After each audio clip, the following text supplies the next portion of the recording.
na Supercopa do Brasil foi definido ontem, nesse domingo, no confronto entre Palmeiras e Grêmio, né? O Palmeiras foi campeão, se sagrou campeão da Copa do Brasil, e assim também define o adversário que o Flamengo enfrentará na Supercopa do Brasil. E um adversário bastante polêmico, né? Diria assim, porque é um confronto que já tem aquela rivalidade forte, né? Ainda mais por tudo que vem acontecendo nos últimos anos, né? O Palmeiras e o Flamengo vem tendo essa rivalidade direta, né?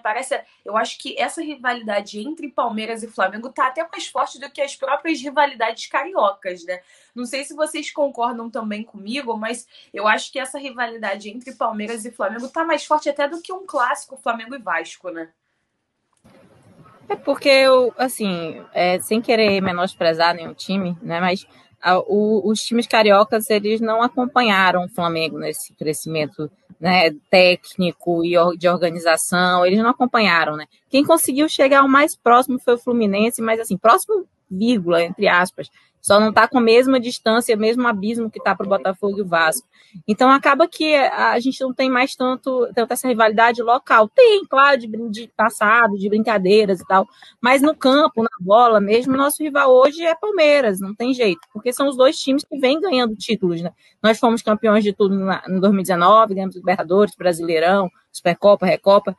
Esse ano eles conseguiram ganhar a Copa do Brasil e a Libertadores, e a gente já foi campeão brasileiro, né? Então, assim, a gente, em 2018, enfim, eles ganharam. Então, assim, a gente já vem de uma sequência em que a gente está disputando títulos com o Palmeiras mesmo, né?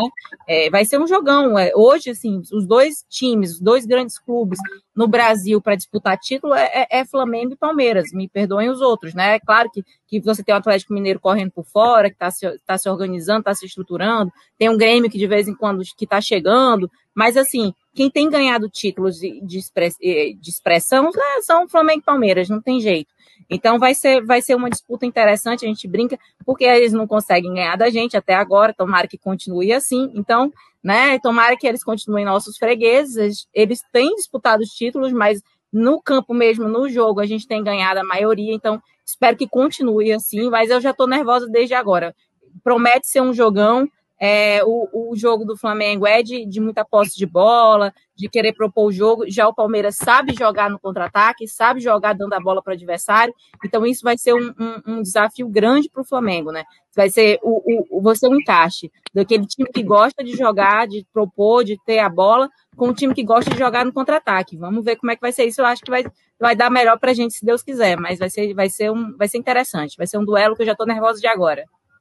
E você falou uma coisa importante, né? O Palmeiras, ele é um time que sabe lidar com o ataque do adversário, né? Ele trabalha com esse jogo muito bem, sempre focado em se defender e pela bola do contra-ataque, que foi assim que o Palmeiras ganhou a Libertadores em cima do Santos, né? Com uma bola no final da partida já.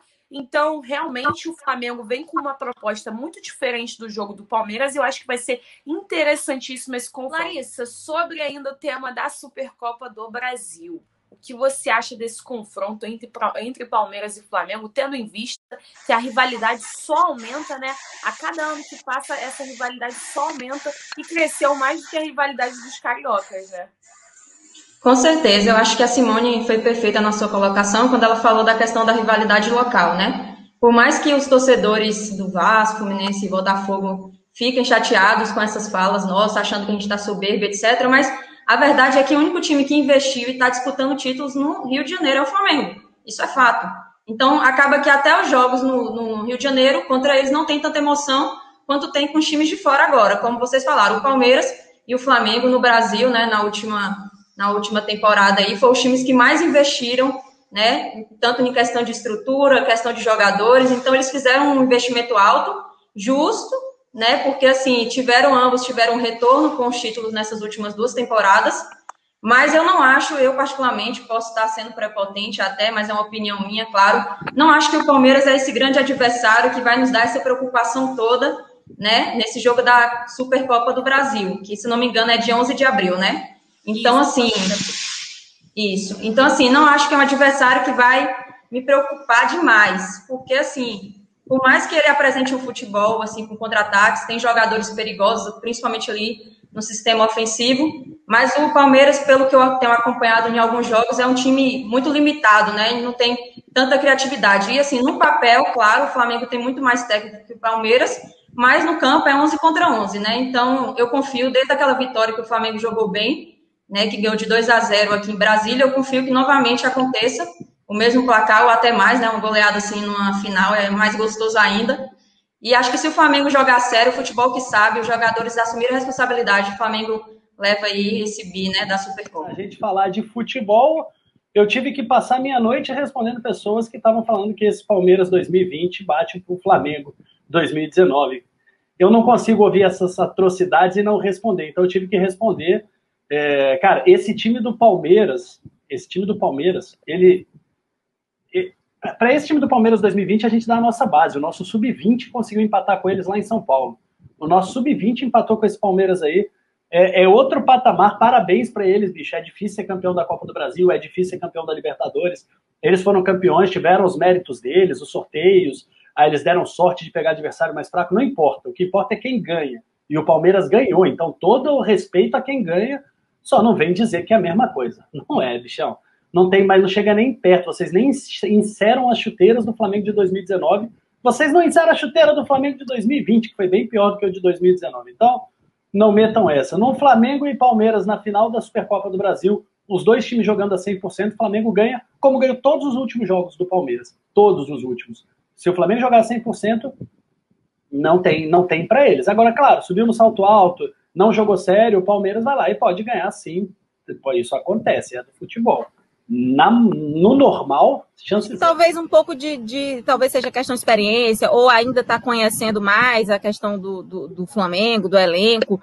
Enfim, eu não sei. Talvez é o encaixe do técnico com o elenco que esteja faltando e que vem melhorando.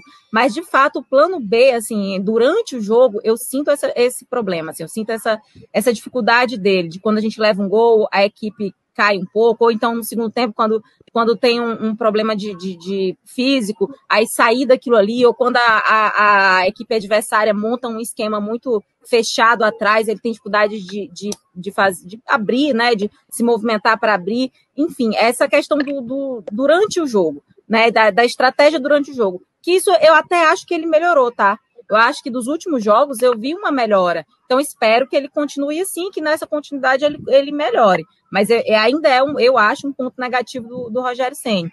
Eu só queria falar um pouquinho sobre essa questão que você falou, que eu achei interessante, do futebol brasileiro depois de 94, né? Da gente eu acho que a gente ficou um pouco atrasado, sim, nessa questão tática, e talvez a gente tentando meio que copiar, entre aspas, mas uma cópia muito mal feita da Europa, do que a Europa fez, a gente esqueceu das nossas próprias raízes. Então, a gente fala aqui do Michael, por exemplo. Michael é um jogador, é peladeira, não sei o quê. Talvez o que a gente precisa do Michael é exatamente o que ele aprendeu na pelada. É exatamente esse 1 contra 1. Talvez o que esteja faltando no Michael é conseguir, né, fazer isso dentro do jogo, encaixar dentro do jogo do Flamengo. Porque o drible curto ele tem. Ele não tem aquele drible longo. Ele precisa de campo porque ele está acostumado com isso. Mas ele sabe fazer o 1 contra 1. Então, falta o Michael, de repente, ele se sente inseguro de tentar. Né? Você vê, por exemplo, no último jogo, ele não errou tanto, só que ele não acertou tanto. Por quê? Porque ele não arriscava.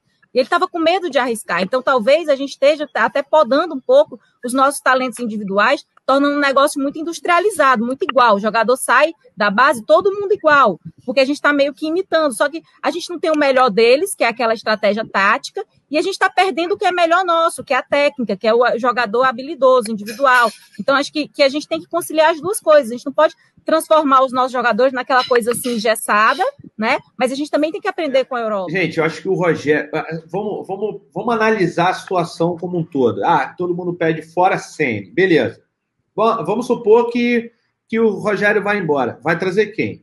Porque o Mister está lá em Portugal e se ele for demitido antes da hora, o presidente do Benfica pode sofrer, inclusive, um impeachment. A coisa lá é outro patamar também. É muito mais complicado em questão de técnico. Os caras fizeram um investimento alto no Mister e no time que o Mister queria. Não deu para trazer todo mundo, mas enfim. Então, beleza. Aí tira o Rogério Ceni, vai trazer quem? No Brasil, todos os técnicos estão ali meio que na mesma situação no Brasil, os brasileiros, né? O argentino lá do Galo, que eu sempre esqueço o nome. O cara pegou o Santos, um time mediano, conseguiu um bom trabalho. Pegou o Galo, um bom time, não conseguiu nada. É um cara que na Argentina, com o Messi e todo mundo, não conseguiu nada. Vai trazer o cara? Pô, pode ser que dê certo. Mas, assim, o Rogério hoje é a solução nacional que a gente tem. É o cara que foi campeão, é o cara que descobriu ali uma maneira de colocar muitos jogadores ofensivos e bons de passe dentro de campo. Então, ele tem o mérito nele. E, além do que, o Rogério é um técnico, ele virou técnico recentemente. Ele é um cara que ainda está em franco aprendizado e ouve bastante os jogadores, né, no sentido, claro, ele tem a posição dele, mas ele ouve muito a opinião dos caras e leva muito em consideração. Então, os caras ensinaram muito ao Rogério Ceni e o Rogério Ceni ensinou também, né, ao elenco, com certeza. Então, eu acho que essa sinergia vai fazer total diferença para esse ano. E é muito melhor contar com o Rogério do que trazer mais um cara, mais um brasileiro, entendeu? Para esse. Porque eu sempre digo isso: os técnicos brasileiros, de uma forma geral, eles jogam com medo de perder o emprego no dia seguinte. Todos eles. Não, é verdade. O cara faz um gol e recua. O cara faz um gol e fica com medo. Agora o Rogério fica mais tranquilo, você acha? Agora sim, claro. Agora sim. Mas não, e aqui não tem mesmo. Nacional não tem ninguém melhor do que o Rogério. Aqui no mercado nacional não tem. Eu acredito ainda que a gente tem o melhor futebol do mundo.